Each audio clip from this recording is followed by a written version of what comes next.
Hi everyone, and welcome back or welcome to the channel if this is your first time here.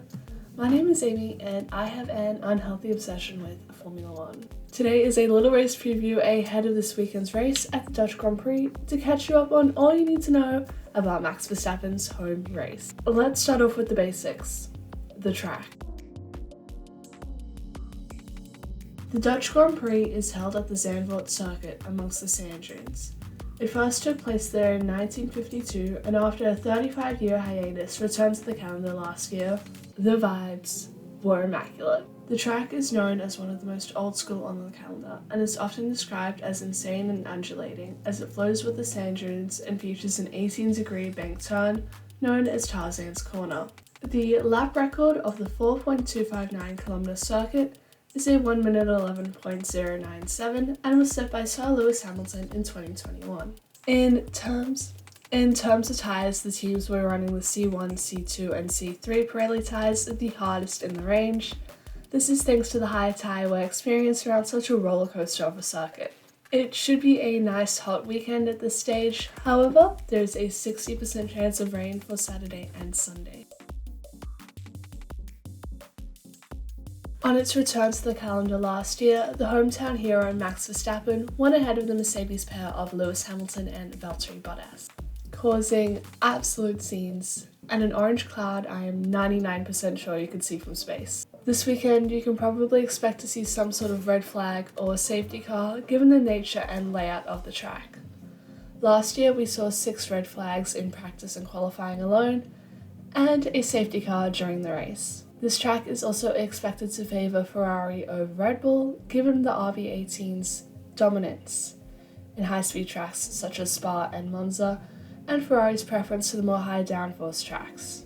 That being said, I would still be willing to bet most of my money on Max Verstappen winning, given the extra tenth a home crowd can give to a driver. Now for a quick news recap heading into the weekend. Following the Belgium GP, Schumacher discussed the lack of pace him and Haas seemed to be experiencing over the course of the weekend, saying, "Yeah, I guess it was circuit specific that we struggled this weekend.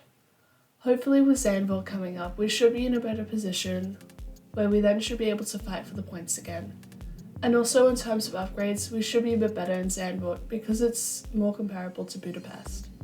And ahead of his home Grand Prix, Max Verstappen revealed a special tribute helmet dedicated to his father Jos Verstappen. This helmet is based upon Jos's helmet design from when he was in F1, just with an added Red Bull and Max twist. Finally, an update on the driver market. And as of writing this, we haven't received any updates on Oscar Piastri, following the meeting between McLaren, Alpine and the contracts board. However, Pierre Gasly is now being heavily linked to the French outfit, and the FIA is reportedly looking into giving Colton Herta a super license despite him not having the points usually required. The American has been linked to McLaren through a reserve and testing driver role, but apparently AlphaTauri is looking to him as a potential replacement for Gasly if he does decide to go to Alpine. Now for some fun facts about the circuit. The Dutch Grand Prix was originally held back in 1952, and the circuit was initially made up of a combination of purposely built track and regular streets.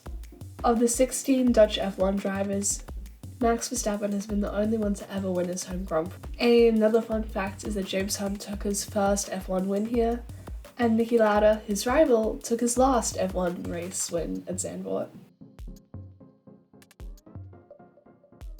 My personal prediction going into this weekend is obviously a Verstappen win, which I am also hoping for, just for the vibes.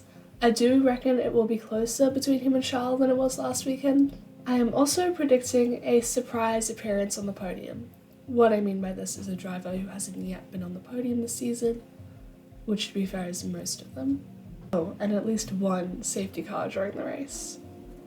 Anyway, that brings this video to a wrap. Let me know your predictions in the comments down below, as well as any suggestions you have for future episodes of the race guide.